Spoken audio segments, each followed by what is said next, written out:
Ni inkuru ibabaje cyane iyo umwana w'umusore w'imyaka 22 wagize gutya ashaka ubutunzi, ashaka gukira byihuse, arangije ajya kwihuza n'imbaraga z'ikuzimu cyangwa se imbaraga z'imyuka mibi, ashaka gukira nyine mu buryo bubangutse. Barangije bamusaba igitambo ndetse bamusaba ko agomba gutanga abantu akunda kurusha abandi, akaba ariho atangaho igitambo. Byaje kurangira atanze umuryango we. Rero none byarangiye umuryango wose ubigendeyemo, abantu bagera ku 9, abana 7 ndetse n'ababyeyi 2 bose bapfuye bazize izo mbaraga z'imyuka mibi ziturutse ku kuba uyu mwana wabo w'imyaka 22 yaragiye gushaka amafaranga cyangwa se gushaka ubutunzi bwihuse, bikarangira abatanzeho igitambo none byabakuriyemo urupfu, bose barapfa barashira. Ndetse uyu musore cyangwa uyu mwana w'umusore nawe byaje kurangira nawe abibwiye abantu ko yagize gutya akajya kwihuza n'izo mbaraga, bakamubwira ko agomba gutanga igitambo cy'umuryango we. Rero ibyo amaze kubona ko ababyeyi be ndetse n'abarumuna be n'abavandimwe be bose bahashiriye bapfiriye muri ibyo bibazo cyangwa se batwawe n'izo mbaraga z'imyuka mibi, byaje kurangira nawe ahise atakaza ubwenge ndetse arasara aho umusazi ku musozi rwose, biturutse ku ihungabana yaragize abonye umuryango we wose upfuye. Kandi ikintu kibabaje cyane mu by'ukuri nuko n'ubundi nta kintu byamumariye, ubwo butunzi yirukankiraga n'ubundi ntabwo yaje kububona, ahubwo icyamuviriyemo nuko umuryango we wose waje kuhasiga ubuzima. Nyaboneka abantu nibakore bareke kwishora mu bintu bidafite umumaro, haba ubutubuzi ndetse n'ubutekamutwe. Ibi byose bigenda bituma abantu barushaho gushaka gukira vuba ariko badakuye amaboko mu mufuka ngo bakore. Ntago amafaranga yose aturuka ikuzimu cyangwa atangwa n'iyo myuka mibi gusa, ahubwo iyo umuntu asenza agakiranuka ndetse agakura amaboko mu mufuka agakora, Bibiliya iravuga ngo nimuvuge ko abakiranutsi bazagubwa neza kuko bazatungwa n'imirimo y'amaboko yabo. Imana igenda ishyira umugisha mu byo dukora byose, rero tukarushaho kwaguka, ariko nyaboneka abantu bareke kwishora muri izi mbaraga z'imyuka mibi. Iyi si turimo ni isi Satani nawe akoreramo, ndetse Bibiliya iravuga ngo wasiwe ugushije ishyano kuko umanukiwe n'umwanzi. Ubwo rero nyaboneka abantu nibarushaho kumenya ko tugeze mu minsi ya nyuma, barushaho gusenga no kwegera Imana, ariko kandi turushaho kwegera Imana nayo izatwegera. Humura witinya, n'ahatari inzira ni mu kwayo. Evangeliste Daniel TV 7. Nongeye kubashimira kandi mbifuriza ibihe byiza cyane. Ndizera ko mumeze neza aho muherereye hose hagiye hatandukanye, abari mu ntara zigize igihugu cyacu cy'u Rwanda, mu majyepfo, mu majyaruguru, abari mu burasirazuba n'iburengerazuba, abari mu mujyi wa Kigali ndetse n'abadukurikira bari hakurya y'imbibi z'u Rwanda. Reka mwese mvuge ngo mugubwe neza kandi Imana ihe umugisha ibyo mukora byose kugira ngo birusheho gukomeza kugenda neza cyane nk'uko bikwiriye mu buzima bwa buri munsi. Mugubwe neza rero, ndihanganisha n'abatameze neza badukurikiranye, abagize ibyago, ababuze inshuti ndetse n'abavandimwe. Reka mbabwire ngo mugire gukomera kandi mugire kwihangana. Mwisi niko bigenda, duhura n'ibibazo bigiye bitandukanye, ariko ikiruta byose nuko Imana ituzirikana kandi ariyo mugenga wa byose. Kuba utameze neza uyu munsi ntibivuze ko ugomba kwibagirwa ko Imana yakuremye kandi ikurema kugira ngo uzabeho mu buzima bwiza. Nubwo Satani aturwanya umunsi ku munsi, ariko Imana niyo iri hejuru y'ibiturwanya byose, ni nayo iturwanirira intambara zose tuzi n'izo tutazi. Ni nayo mpamvu tudakwiriye kwiheba, kuko yaguhaye guhumeka ukaba ugihumeka uyu munsi, bivuze ko ejo hawe ibintu byagenda neza cyane. Muri kumwe na Dani nk'ibisanzwe mu biganiro byacu n'amakuru bigiye bitandukanye. Reka mfate uyu mwanya nshimire buri muntu wese ufata umwanya we agakurikirana ibiganiro byacu, agakoresha interinete yiwe ndetse agafata n'umwanya we akigomwa ibyo yari ari gukora cyangwa se akabifatanya, ariko kugira ngo akurikirane inkuru zacu tubagezaho umunsi ku munsi. Utarakora subscribe cyangwa abone, byose ni kimwe nuko ari ururimi rutandukanye, Igifaransa n'Icyongereza. Birashoboka ko muri telefone yawe yaba ari Icyongereza, wabwo nukanda subscribe, hanyuma yaba ukoresha Igifaransa ugakanda abone, ibintu byose bigakomeza kugenda neza. Inkuru nje kubagezaho muri uyu mwanya muti imeze gute? ni inkuru mu by'ukuri ibabaje cyane yagarutsweho n'abantu benshi cyane batandukanye. Ni inkuru ibabaje ndetse iteye agahinda.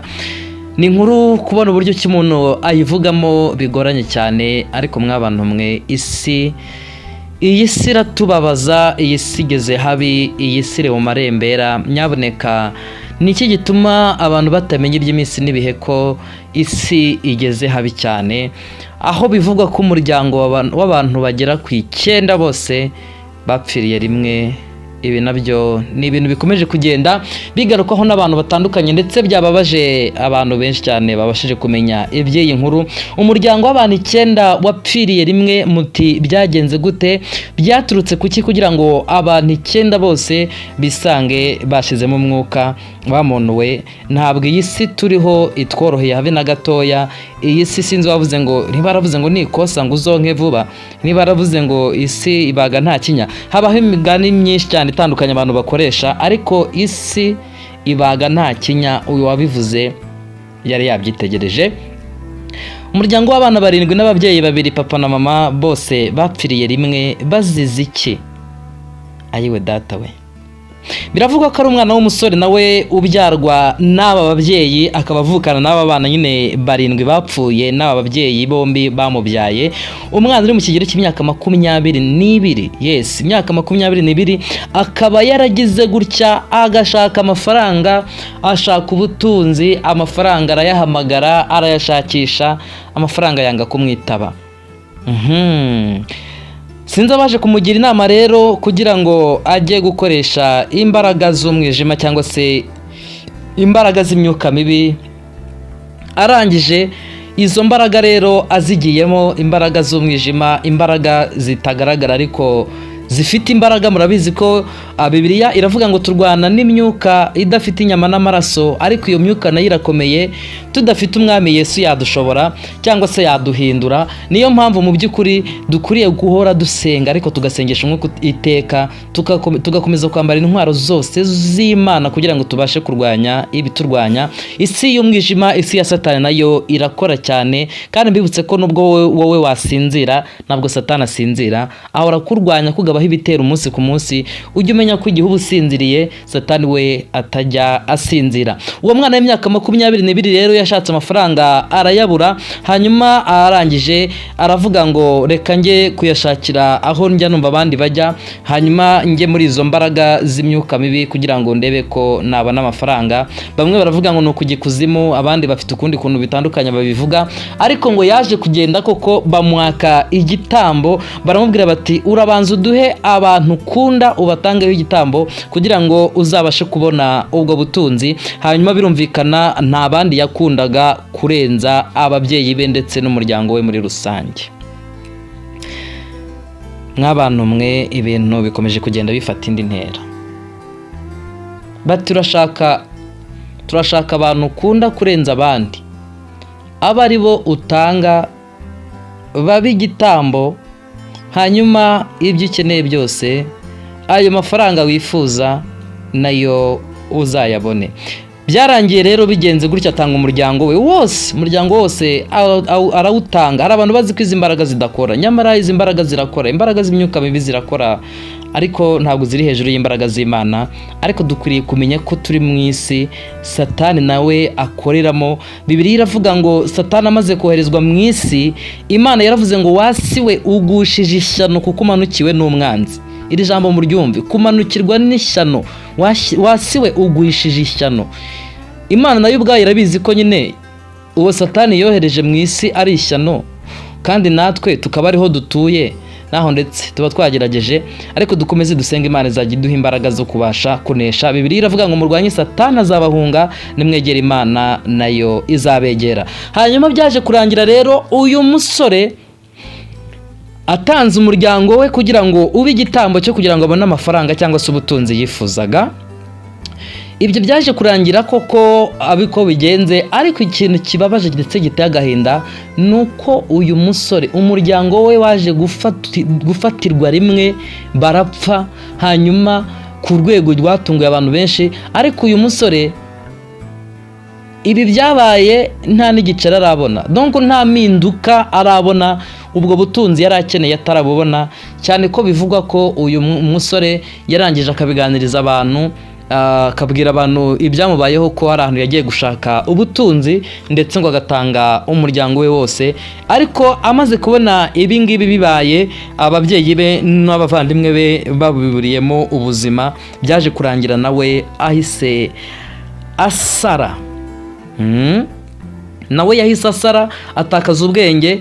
Birumvikana ibyo kubibona nta kuntu atari kugira ihahamuka abonye umuryango wose ushiriye rimwe. Nyaboneka reka mbabwire iki kintu, amafaranga Imana nayo irayafite, kandi iyo wizeye ukaba mu mwanya mwiza Imana igushakamo kandi ukanakora, igihe kiragera ayo mafaranga akaboneka. Ntabwo kujya muri izo mbaraga z'umwijima ariho amafaranga abonekera honyine, hoya, amafaranga mu kuyakorera amafaranga araboneka, ndetse no gusenga, byose bifatanyije bigira umumaro. Ariko nyaboneka abantu bishora muri izi mbaraga z'imyuka mibi nta kintu bimara, nta nyungu irimo. Satani nta gihembo cyiza na kimwe agira, icyo aguhemba ni ibibazo gusa. Buriya Satani ni umugome cyane. Satani aragushuka ukajya kwiba igitoki cyo kwa runaka, ukagica rwose, wamara kugica bakagufata bakagukubita, Satani yigendeye.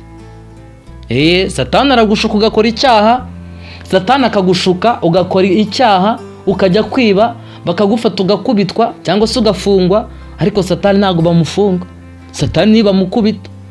Satani rero ibihembo bye byose, ibihembo Satani atanga ni ibibazo, ni intambara, ni amakuba, ni ibyago. Niyo mpamvu nyaboneka, nimba ukeneye ubwo butunzi, ukeneye ayo mafaranga, nta handi ari uretse mu gukura amaboko mu mufuka ugakora, warangiza ugasenga, Imana igashyira umugisha mu byo ukora. Reka mbabwire, Bibiliya iravuga ngo nimuvuge ko abakiranutsi bazagubwa neza, kuko bazatungwa n'imirimo y'amaboko yabo. Ahandi hakavuga ngo Imana izashyira umugisha mu mirimo y'amaboko yacu. Iyo wakoze, Imana yagura ibikorwa byawe ikagenda ishyiramo umugisha. Ariko hari abantu baba bakeneye gukira byihuse, bakajya mu bintu byo kwesikoroka. Mujya mubona abantu RIB igenda yerekana bagiye mu bintu by'ubujura, bagashaka gukira byihuse, bakajya mu bintu byo guteka imitwe, ibintu by'ubujura bukomeye cyane bw'ubushukanyi. Ibyo byose ni bimwe mu bintu bigenda bigaragaza ko abantu baba bashaka gukira vuba, ariko batabanje gukora. Nyamara ukuye amaboko mu mufuka ugakora, ugasenga, Imana yagenda yagura ibikorwa byawe, ibintu bikagenda neza. Nyaboneka rero murumva ko ari ibintu bitoroshye cyane, umuryango wose kugira ngo uzimire rimwe biturutse ku muntu umwe gusa, kandi nawe uwo muri uwo muryango, ni ibintu bikomeje kugenda bigarukwaho n'abantu batandukanye. Ariko nyaboneka imigisha yose Imana itanga ibonekera muri Kristo Yesu. Niyo mpamvu tugomba kurushaho gukora no gusenga, ibintu byose bikarushaho kugenda neza. Urumva ko uyu mwana w'umusore wageze gutya agatanga umuryango we igitambo, birangiye umuryango wose uhaburiye ubuzima. Ibi byabereye mu gihugu cy'abaturanyi cya Uganda. Urumva ko ari ibintu bitoroshye habe naka na gatoya. Reka mbashimire rero mwese mugenda mubana natwe, Imana ibaho umugisha. Ibiganiro byacu nakagaruka, mukore subscribe kugira ngo ibintu byose birushaho kugenda neza. Ndabakunda cyane, mugira amahoro y'Imana. Mwari kumwe na Dani umuhungu wanyu, mugira ibihe byiza. Humura witinya, n'ahatari inzira ni mu kwayo. Evangelist Daniel TV 7.